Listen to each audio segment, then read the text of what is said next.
5 first-time homebuyer mistakes to avoid.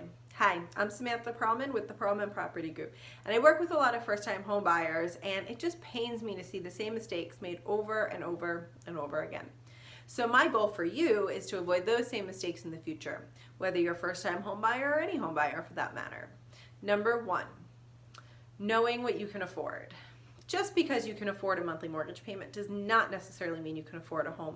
There's a lot of other expenses first-time homebuyers don't think about when determining their budget and situation. One of the things that I think is the most important is your property insurance and your property taxes. You see, I live in New Jersey and we have some of the highest property taxes in the country.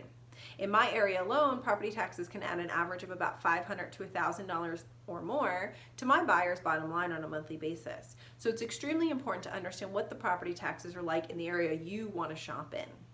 As a first-time homebuyer, another expense that might catch you by surprise is higher utility bills. If you're purchasing a home that's bigger than where you're renting, it might cost you more to heat and cool that home, and maybe now you have a yard to water that you didn't have before. So something else to think about on a monthly basis. One last thing I want you to think about is now that you're a homeowner, you have no landlord to call upon if anything should be break or need repair. If your roof leaks or there's a plumbing issue, you have to pay to repair it and maintain the property. So those are the things I want you to think about. Number 2, skipping the pre-approval. This is crucial. The first step in your home buying process, once you've made the decision to purchase a home, is to meet with a lender or a bank and get pre-approved. I meet with so many buyers in the beginning and say, oh, this is what I want to spend, and I'll have no problem getting that.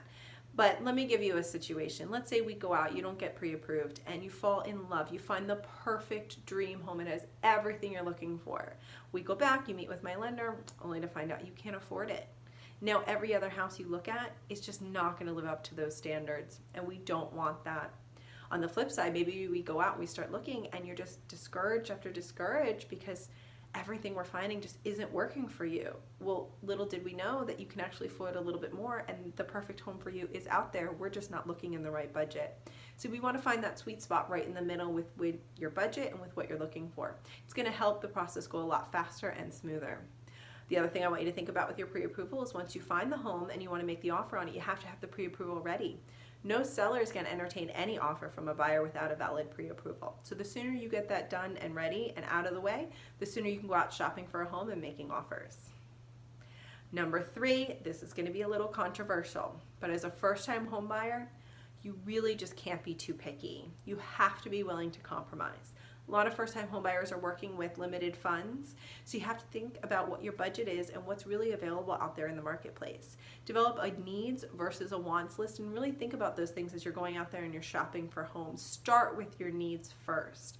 Is it school district and location? Is it the size of the home? Is it this property? Those are the things that are really going to be important, and be willing and open-minded to maybe purchase that kitchen with the old oak cabinets or that bathroom with the original green tile. It's okay, and despite what HGTV and all the other networks would lead you to believe, most home buyers are not getting their dream home on the first shot. So be willing to compromise and be open-minded.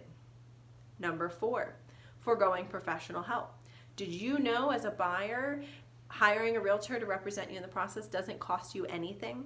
You see, the seller is the one that compensates everybody in the transaction. So you hiring a realtor to represent you doesn't actually cost you anything, and there's no risk. There's only reward. You see, working with an experienced realtor is going to be able to tell you what's going on in the market, whether or not a price for a home is fair market value, and really has a lot of contacts and resources that you can lean on throughout the process. Especially if you're a first-time home buyer, an experienced realtor is going to walk you through every step of the way to make sure nothing is missed and the transaction is as smooth as possible and you end up at that closing table, because at the end of the day, that is your goal. And the 5th and final thing is to not become too emotionally involved. I know that this is a tough one. This is what I tell my clients. Finding the home and making the decision to move forward on a home is an emotional decision. There's no doubt about it. But once you've made that decision, you really need to move your thinking from emotion to business. How much you're going to offer, what happens in inspections and appraisals and with all your contingencies has to be coming from a business mindset. You have to be willing to walk away if inspection, let's say, reveals something just too large of a condition that you're not willing to take on. So emotionally beginning, then think about it like a business, and then of course on closing day it's emotional because you're excited, you're buying your first house. So I hope this information has been helpful to you. If you like this video and you want to see other videos just like it, go ahead and subscribe to this channel. If you are interested in what your market is doing right now, you're thinking about buying and selling, and you want to reach out to me and my team, contact me at the link below. I'm happy to help, and happy house hunting.